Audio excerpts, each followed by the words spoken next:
Hello दोस्तों, आप सभी का स्वागत है आपके यूट्यूब चैनल राहुल ट्यूटोरियल में। तो दोस्तों, आज हम फिर साइंस का अगला पार्ट चालू कर रहे हैं। जहां से साइंस पढ़ना हम छोड़े थे उसी के आगे फिर पढ़ाना प्रारंभ कर रहे हैं। ठीक है, तो हमने आपको अपवर्तन बताया था दोस्तों कि प्रकाश का अपवर्तन किसे कहते हैं। ठीक है, हमने बताया था कि प्रकाश की किरणों का एक सतह से टकरा कर, ठीक है, प्रकाश की किरणें जब सतह से टकराती हैं, यदि प्रकाश की किरणें उस सतह को भेद कर दूसरे माध्यम में प्रवेश कर जाती हैं तो प्रकाश की यही घटना क्या कहलाती है? प्रकाश का अपवर्तन कहलाती है। इसके दो नियम हम पढ़े थे, आपतित किरण अपवर्तित किरण तथा उस पर खींचे गया अभिलंब। तीनों कहाँ होते हैं? एक ही तल में होते हैं। और यह पढ़े थे कि आपतन कोण की जा तथा अपवर्तन कोण की जा का अनुपात जो होता है वह क्या होता है? एक नियतांक होता है। ठीक है दोस्तों, देखिए हमने बताया था कि अपवर्तन जो है, अपवर्तन जो टॉपिक था वह खत्म नहीं हुआ है। अपवर्तन के टॉपिक से जो प्रश्न आते हैं पेपर में, उन प्रश्नों को क्या करना, हमें पढ़ना है। ठीक है, तो वही प्रश्न आज हम पढ़ने चल रहे हैं कि न्यूमेरिकल किस प्रकार से यहाँ पर पूछे जाते हैं। ठीक है, तो देखिए अपवर्तनांक किसे कहते हैं दोस्तों। देखिए पहला क्वेश्चन जो होता है इस पे पूछा जाता है, जो हमने आपको बताया था स्नेल का नियम। स्नेल का नियम, स्नेल का नियम मैंने बताया था। स्नेल का नियम, देखिए स्नेल के नियम में मैंने क्या बताया था, जैसे कोई सतह थी, कोई क्या होती है? सतह होती है, और इस सतह पर कोई प्रकाश की किरण क्या होती है? आकर, देखिए इस सतह पर यदि कोई प्रकाश की किरण क्या होती है? आती है और टकराती है, तो इसका कुछ भाग क्या हो जाता है? दूसरे माध्यम में प्रवेश कर जाता है। ठीक है, जब कोई प्रकाश की किरण किसी सतह से टकराती है तो उस प्रकाश का कुछ भाग दूसरे माध्यम में भी क्या हो जाता है? प्रवेश कर जाता है। और दूसरे माध्यम में प्रकाश का प्रवेश करना ही क्या कहलाता है? प्रकाश का अपवर्तन। अब इस पर हम क्या करते हैं? एक अभिलंब खींचते हैं। यह भी आपको बताया था, एक अभिलंब खींचते हैं। देखिए अभिलंब, आपतित किरण अभिलंब के साथ जो कोण बनाती है उसे क्या कहते हैं? आपतन कोण। उसे क्या कहते हैं? आपतन कोण। और अपवर्तित किरण अभिलंब के साथ जो कोण बनाती है उसे हम क्या कहते हैं? उसे क्या कहते हैं हम? अपवर्तन कोण। उसे हम क्या कहते हैं? अपवर्तन कोण। और हमने यह बताया था कि जब अपवर्तन का दूसरा नियम बताया था, दूसरा नियम बता रहा था, यानी जिसे हम स्नेल का नियम भी कहते हैं, उसको बता रहा था, तो मैं बता रहा था कि म्यू बराबर होता है साइन आई बटे साइन आर। बताया था दोस्तों कि नहीं बताया था? यानी मैंने यह बताया था कि आपतन कोण की ज्या का मतलब क्या होता है? साइन। आपतन कोण की ज्या तथा अपवर्तन कोण की ज्या का अनुपात जो होता है वह एक क्या होता है? नियतांक होता है। अब इसमें देखिए क्वेश्चन कैसे पूछ लिए जाते हैं। अगर आपसे पूछा जाए यदि आपतित किरण अभिलंब के साथ 30 डिग्री पर आपतित होती है, यदि आपतित किरण अभिलंब के साथ 30 अंश का कोण बनाती है तथा 60 अंश तथा अपवर्तित किरण दोस्तों, अपवर्तित किरण अभिलंब के साथ 60 अंश का कोण बनाती है, 60 अंश का कोण बनाती है, तो माध्यम का अपवर्तनांक ज्ञात कीजिए। अपवर्तनांक ज्ञात कीजिए। अब अपवर्तनांक किसे कहते हैं यह भी आप जानते हैं दोस्तों। मैंने जब पढ़ाया था वहां पे कि आपतन कोण की ज्या साइन आई तथा अपवर्तन कोण की ज्या साइन आर का अनुपात जो होता है वह क्या होता है? नियतांक होता है। क्या होता है? नियतांक होता है। नियतांक का मतलब देखिए यहाँ पर जो म्यू है उसी को क्या कहते हैं? माध्यम का क्या कहते हैं? अपवर्तनांक कहते हैं। म्यू को ही माध्यम का अपवर्तनांक कहते हैं। एक माध्यम के सापेक्ष दूसरे माध्यम का क्या कहते हैं? अपवर्तनांक कहते हैं। ठीक है दोस्तों, अब देखिए क्या कह रहा है, यदि आपतित किरण अभिलंब के साथ कितने अंश का कोण बना रही है? 30 अंश का। यानी यह आपतित किरण है और यह अभिलंब के साथ कितने अंश का कोण बना रही है? 30 अंश का। तथा अपवर्तित किरण अभिलंब के साथ कितने अंश का कोण बना रही है? 60 अंश का। कितने अंश का कोण बना रही है? 60 अंश का। तो माध्यम का अपवर्तनांक कितना होगा, यानी म्यू का मान यहाँ पर हमसे दोस्तों क्या किया है, पूछा है। तो देखिए हम क्या करेंगे, म्यू बराबर क्या होता है, sine i upon sine r, sine i upon sine r. अब देखिए यहाँ पर आई का मान कितना है, यहाँ पर आई का मान कितना है 30 डिग्री, तो आप क्या लिखेंगे, साइन 30 डिग्री, ठीक है दोस्तों।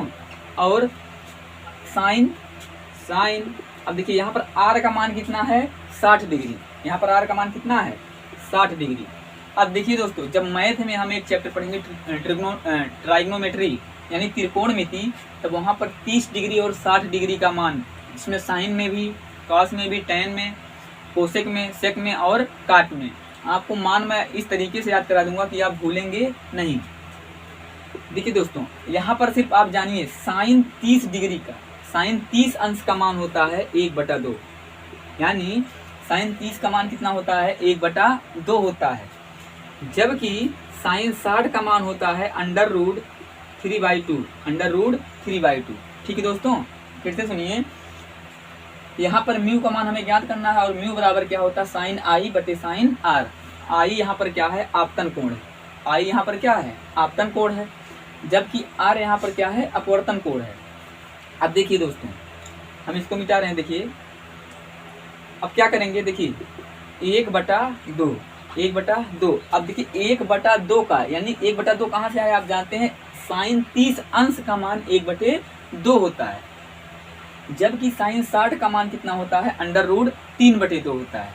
अब देखिए क्या करेंगे, 1/2 है, अब 1/2 का बटा √ क्या है, 3/2 है।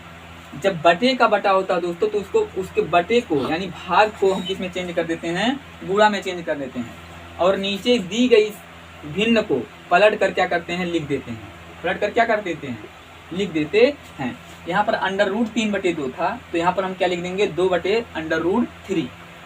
अब देखिए, और यहाँ भाग का जो निशान था यानी बटे का जो निशान था, उसको किसमें परिवर्तित कर दिए, गुणे में परिवर्तित कर दिए। अब देखिए 2 अंश में भी है, 2 हर में भी है, तो 2 और 2 क्या हो जाएंगे, आपस में कट जाएंगे, यानी हमारे माध्यम का जो अपवर्तनांक प्राप्त हुआ वह क्या प्राप्त हुआ, 1/√3 प्राप्त हुआ। ठीक है, यानी हमारे माध्यम का जो अपवर्तनांक है वह कितना है, 1/√3 है। ठीक है दोस्तों, आपको समझ में आया होगा। ये पहला टाइप अपवर्तन में या पहला टाइप पूछा जा सकने वाला क्या है, प्रश्न है। आपसे पूछ लेगा, ऐसे भी दे सकता है, यदि आपतन कोण का मान, यदि कोई किरण 30 डिग्री से आपतित हो रही तथा 60 डिग्री से अपवर्तित हो रही, तो माध्यम का क्या ज्ञात कीजिए, अपवर्तनांक ज्ञात कीजिए। तो आप, लेकिन यहाँ पर कंडीशन यही है दोस्तों कि आपको साइन के जो डिग्री का मान होगा उसे आपको क्या करना पड़ेगा, याद करना पड़ेगा, मतलब याद करना पड़ेगा। ठीक है, अगर आप कहिए तो हम अगले वीडियो में पहले यही याद करवा देंगे, ठीक है, उसके बाद ही फिर और पढ़ाएंगे साइंस में, क्योंकि इसका उपयोग ज़्यादा है दोस्तों। ठीक है, लेकिन यहाँ पर सिर्फ आप इतना समझिए, साइन 30 का मान होता है 1/2 और साइन 60 का अंश का मान होता है √3/2। ठीक है, 1/2 यहाँ कर देंगे और जो बटे का चिन्ह है उसको गुणे में परिवर्तित कर देंगे तथा भिन्न को पलट कर क्या कर देते हैं, लिख देते हैं। जो कटता पीटता है उसको काट पीट देते हैं, जो बचा होता है वही क्या कहलाता है, माध्यम का अपवर्तनांक कहलाता है। ठीक है, चलिए मिटा दें दोस्तों। तो पहले प्रकार का जो प्रश्न है इस तरीके से पूछा जा सकता है। यहाँ पर सिर्फ ये डिग्री का मान क्या होगा, चेंज कर सकता है। ठीक है, यहाँ डिग्री का मान क्या कर सकता है, चेंज कर सकता है। ठीक है, तो अगर आपको यह नियम पता है, स्नेल का नियम, तो आप आराम से इस प्रकार के क्वेश्चन को क्या कर सकते हैं, टैकल कर सकते हैं। यानी यदि कोई किरण 30 डिग्री से आपतित हो रही तथा 60 डिग्री से अपवर्तित हो रही है, तो माध्यम का अपवर्तनांक किस प्रकार से ज्ञात किया जा सकता है, वह हमने आपको यहाँ पर बता दिया। ठीक है, देखिए दोस्तों, यहाँ पर अपवर्तनांक म्यू का मान ज्ञात करना आपको आ गया। अगर इस प्रकार से, यानी आपतित किरण और अपवर्तित किरण अभिलंब के साथ कितना डिग्री बना रही है, कितने अंश का कोण बना रही है, यदि आपको यह दिया है तो आप माध्यम का अपवर्तनांक क्या कर सकते हैं, ज्ञात कर सकते हैं। ठीक है, देखिए कुछ चीज़ों का जो अपवर्तनांक होता है वह क्या होता है, एकदम फिक्स होता है, उसको आप लिख लीजिए। देखिए जैसे हीरे का अपवर्तनांक, जैसे हीरे का अपवर्तनांक हीरे का अपवर्तनांक कितना होता है, 2.4 होता है। ठीक है, यानी जो हीरा होता है उसका अपवर्तनांक क्या होता है, 2.4 होता है। उसके बाद कांच का अपवर्तनांक यानी जो हमारा शीशा होता है उसका अपवर्तनांक क्या होता है, 1.5 होता है। ठीक है दोस्तों, कांच का जो अपवर्तनांक होता है कितना होता है 1.5। जबकि जल का अपवर्तनांक कितना होता है दोस्तों 1.4 होता है। ठीक, जल के साथ साथ हवा का अपवर्तनांक जो होता है अपवर्तनांक, इस अपवर्तनांक को भी आपको याद ही करना पड़ेगा दोस्तों, क्योंकि सवाल में कभी कभी अभी देखिए हम दो टाइप और बताएंगे, उसमें इस अपवर्तनांक का क्या है बहुत ही क्या है महत्व है। तीसरा, चौथा और एक पांचवा, यहाँ पर निर्वात का अपवर्तनांक क्या होता है। देखिए हीरा हो गया, जल हो गया, ठीक है, कांच हो गया, हीरा, कांच, जल, और क्या हवा का जो अपवर्तनांक होता है वह कितना होता है 1 देखिए इसको कांच का अपवर्तनांक 1.5 होता है, जल का अपवर्तनांक हो गया, ठीक है, हवा का जो अपवर्तनांक होता है वह 0.003 होता है। ठीक है, जबकि निर्वात का अपवर्तनांक 0 होता है। ठीक है, यानी हमने आपको बताया था कि प्रकाश की किरणें क्या होती हैं निर्वात में भी चल सकती हैं, यानी उनको चलने के लिए किसी भी माध्यम की आवश्यकता नहीं होती। निर्वात का अपवर्तनांक कितना होता है 0 होता है। ठीक है, इतना अपवर्तनांक का मतलब क्या दोस्तों, ये म्यू का मान दिया गया है। किसका मान दिया गया है म्यू का। ठीक है, ये म्यू का मान दिया गया है। यानी अगर आपसे पूछ लिया जाएगा कि हीरे का अपवर्तनांक कितना होता है 2.4 होता है, जबकि कांच का अपवर्तनांक कितना होता है 1.5 होता है, जल का अपवर्तनांक 1.4 होता है, जबकि हवा का अपवर्तनांक कितना होता है 1.003 होता है, और निर्वात का कोई भी अपवर्तनांक नहीं होता है। आपको समझ में आया, यानी निर्वात का कोई भी अपवर्तनांक नहीं होता है। ठीक है, यानी ये सब किसके मान दिए गए हैं म्यू का मान दिया गया है। ठीक, तो आप इसको एक टेबल बना लेंगे और उस टेबल में लिख लेंगे, क्योंकि इसको आपको रटना ही पड़ेगा, इसकी कोई और ट्रिक नहीं है। ठीक है, अब देखिए इस पे प्रश्न कैसे पूछे जाते हैं। देखिए पूछा जाएगा आपसे, यदि पहले इसका आप क्या लिखिए, म्यू बराबर होता है C/V, यानी सी क्या है प्रकाश का निर्वात में चाल, ठीक है, बटे माध्यम में प्रकाश की चाल,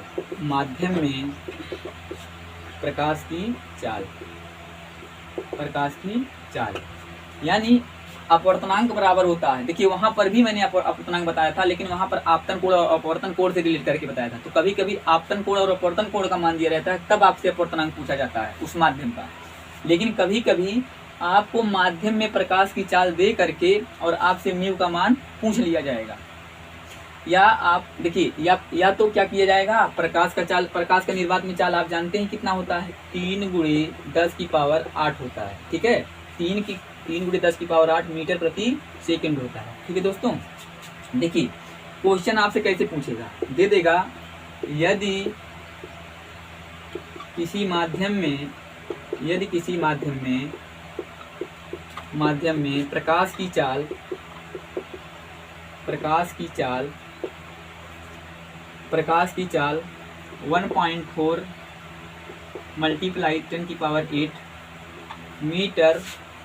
10⁸ मीटर प्रति सेकंड हो, तो उस माध्यम का क्या बताइए आप अपवर्तनांक ज्ञात कीजिए। तो उस माध्यम का अपवर्तनांक ज्ञात कीजिए।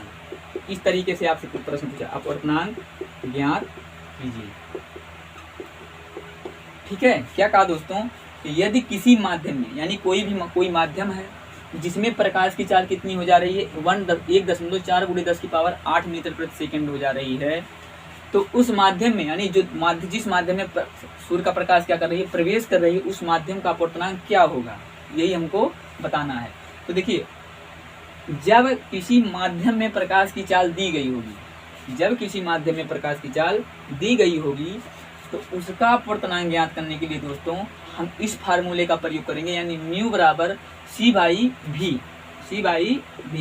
C जहाँ क्या है प्रकाश का निर्वात में क्या है चाल है, जबकि V क्या है उस माध्यम में प्रकाश की क्या है, चाल है। अब हमने आपको पहले ही लेक्चर में बताया था कि प्रकाश जो होती है वह निर्वात में भी गमन कर सकती है और प्रकाश की चाल निर्वात में सबसे अधिक होती है और वह कितनी होती है, 3 गुणे 10⁸ मीटर और मीटर प्रति सेकंड होती है। अब देखिए इसी म्यू माने अपवर्तनांक का प्रयोग करेंगे C/V। अब देखिए C क्या है, प्रकाश का निर्वात में क्या है, चाल है। प्रकाश का निर्वात में क्या है, चाल है। अब प्रकाश की निर्वात में चाल कितनी होती है, 3 गुणे 10⁸ होती है। माध्यम में प्रकाश की चाल, अब देखिए दोस्तों माध्यम में प्रकाश की चाल आपको क्वेश्चन में क्या है दिया गया है, यानी उस माध्यम में प्रकाश की चाल कितना है, 1.4 गुणे 10⁸ है। ठीक, अब म्यू का मान तो आप पता कर ही लेंगे दोस्तों। अब देखिए 10⁸ ऊपर और 10⁸ नीचे है, ठीक है। अब देखिए दोस्तों यहाँ पर 1.4 का मतलब क्या है, देखिए जब यहाँ 3 है और यहाँ पर 1.4 बचा। अब यहाँ जब दशमलव को हम हटाते हैं तो जब अंश से दशमलव हटता तो ऊपर जब हर से दशमलव हटता तो अंश में क्या करता है, 1 दशमलव के स्थान पर 1 0 लग जाता है। ठीक, अब देखिए आप क्या करेंगे, अब 14 का पहाड़ आप 30 में पढ़ेंगे तो आप जानते हैं 14, देखिए यहाँ पर करके मैं दिखा दे रहा हूँ, 14 और यहाँ 30 में 14 दूनी कितना होता है दोस्तों, 28 होता है। ठीक है, यानी 14 का पहाड़ा जब आप 30 में पढ़ेंगे तो 2 बार जाएगा और क्या जाएगा, 28। अब यहाँ घटाते हैं तो 30 में से 28 जाएगा, कितना बचेगा, 2। ठीक, अब यहाँ पर आप क्या निकालेंगे, दशमलव लगाएंगे और यहाँ पर क्या लिखेंगे, 0 लिखेंगे। अब फिर क्या होगा, 14 1 के 14। अब इस 20 में से 14 को घटाएंगे तो कितना आएगा, 6 आएगा। फिर दशमलव लगा, फिर यहाँ पर 0 लगा लेंगे। अब देखिए क्या है, 14 चौका 56 होता है और 14 पंचे 70 होता है, तो यहाँ पर कितना आ जाएगा, 4, यानी 14 चौका कितना आ जाएगा दोस्तों, 56। अब घटा देंगे तो 10 में से 6 जाएगा, कितना आ जाएगा, 4। ऐसे प्रक्रिया आगे चलती रहेगी।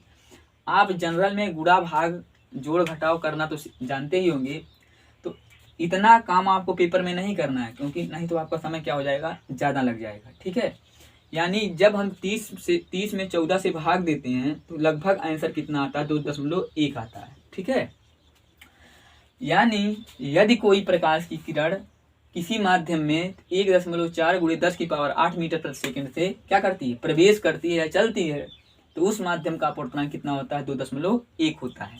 अब 2.1 का मतलब याद करिए आप, 2.1 का मतलब क्या दोस्तों, मैंने आपको हीरे का अपवर्तनांक बताया था। हीरे का अपवर्तनांक अभी आपको बताया कितना होता है, लगभग 2.4 होता है। अब 2.4 का मतलब, अच्छा यहाँ पर अपवर्तनांक से मतलब समझ रहे हैं दोस्तों, अपवर्तनांक से मतलब क्या है, चमक। किसी भी माध्यम का अपवर्तनांक जितना ज्यादा होगा वह माध्यम उतना ही क्या होगा, चमकीला होगा। ठीक है दोस्तों, आप लिख लीजिए अपवर्तनांक डायरेक्टली प्रोपोर्शनल टू चमकदार सतह। ठीक है दोस्तों, यानी क्या है, यदि किसी भी माध्यम का अपवर्तनांक क्या है, अधिक है, तो जितना उसका अपवर्तनांक अधिक होगा वह सतह उतनी ही क्या होगी, चमकदार होती है। देखिए क्योंकि हीरा आप जानते हैं अपने चमक के लिए क्या होती है, जानी जाती है। हीरे को किसके लिए जाना जाता है, चमक के लिए।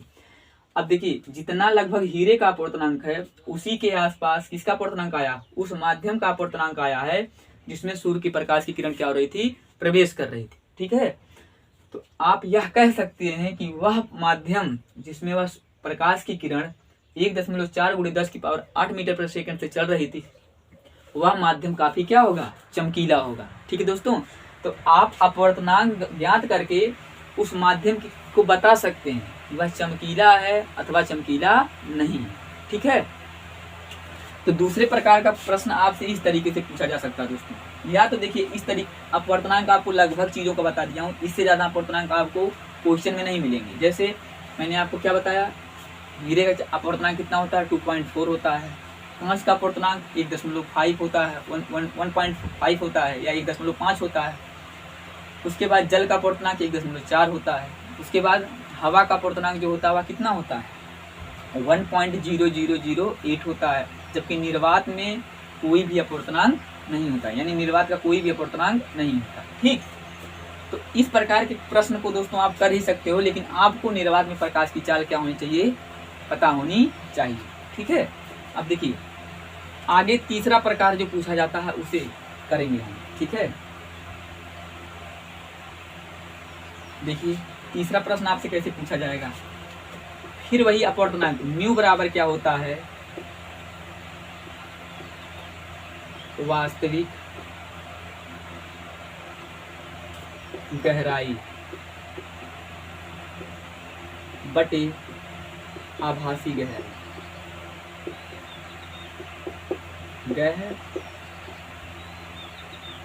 गहराई, ठीक है दोस्तों। देखिए मैंने आपको प्रकाश के अपवर्तन का जब क्या पढ़ाया था, एप्लीकेशन पढ़ाया था, तो वहाँ पर बताया था कि पानी में पड़े सिक्के का क्या करना, ऊपर और नीचे दिखाई देना, ठीक है। उसके बाद यह पढ़ाए थे कि पानी में तैर रही मछली का भी ऊपर और नीचे दिखाई देना प्रकाश की किस घटना का उदाहरण है, तो आप क्या बताएंगे, अपवर्तन का उदाहरण है। क्वेश्चन इससे कैसे पूछा जाता है, देखिए यहाँ पर भी दोस्तों क्या दिया गया, अपवर्तनांक। अब जितना अपवर्तनांक हम आपको पढ़ाए थे, यानी हीरे का, जल का, कांच का, वायु का, उन अपवर्तनांक का मान आपको पता होना चाहिए, तभी इस प्रकार के क्वेश्चन को क्या कर सकते हैं, आप टेकल कर सकते हैं, ठीक है। देखिए क्वेश्चन कैसे पूछा जाएगा, यदि ऐसे पूछ लिया जाएगा 10 मीटर गहरे तालाब में, 10 मीटर गहरे तालाब में तैर रही मछली हमको कितनी ऊपर दिखाई देगी,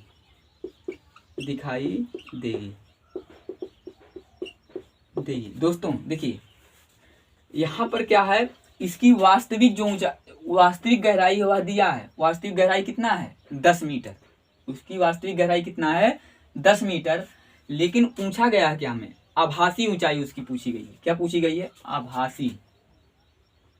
आभासी ऊंचाई उसकी क्या की गई है, पूछी गई है, ठीक है। देखिए अब देखिए यहाँ पर सबसे पहले तालाब में क्या भरा होता है दोस्तों, कांच भरा होता है, हीरा भरा होता है, जल भरा होता है, या वायु भरा होता है, क्या भरा होता है, तो आप जानते हैं कि तालाब में जल ही भरा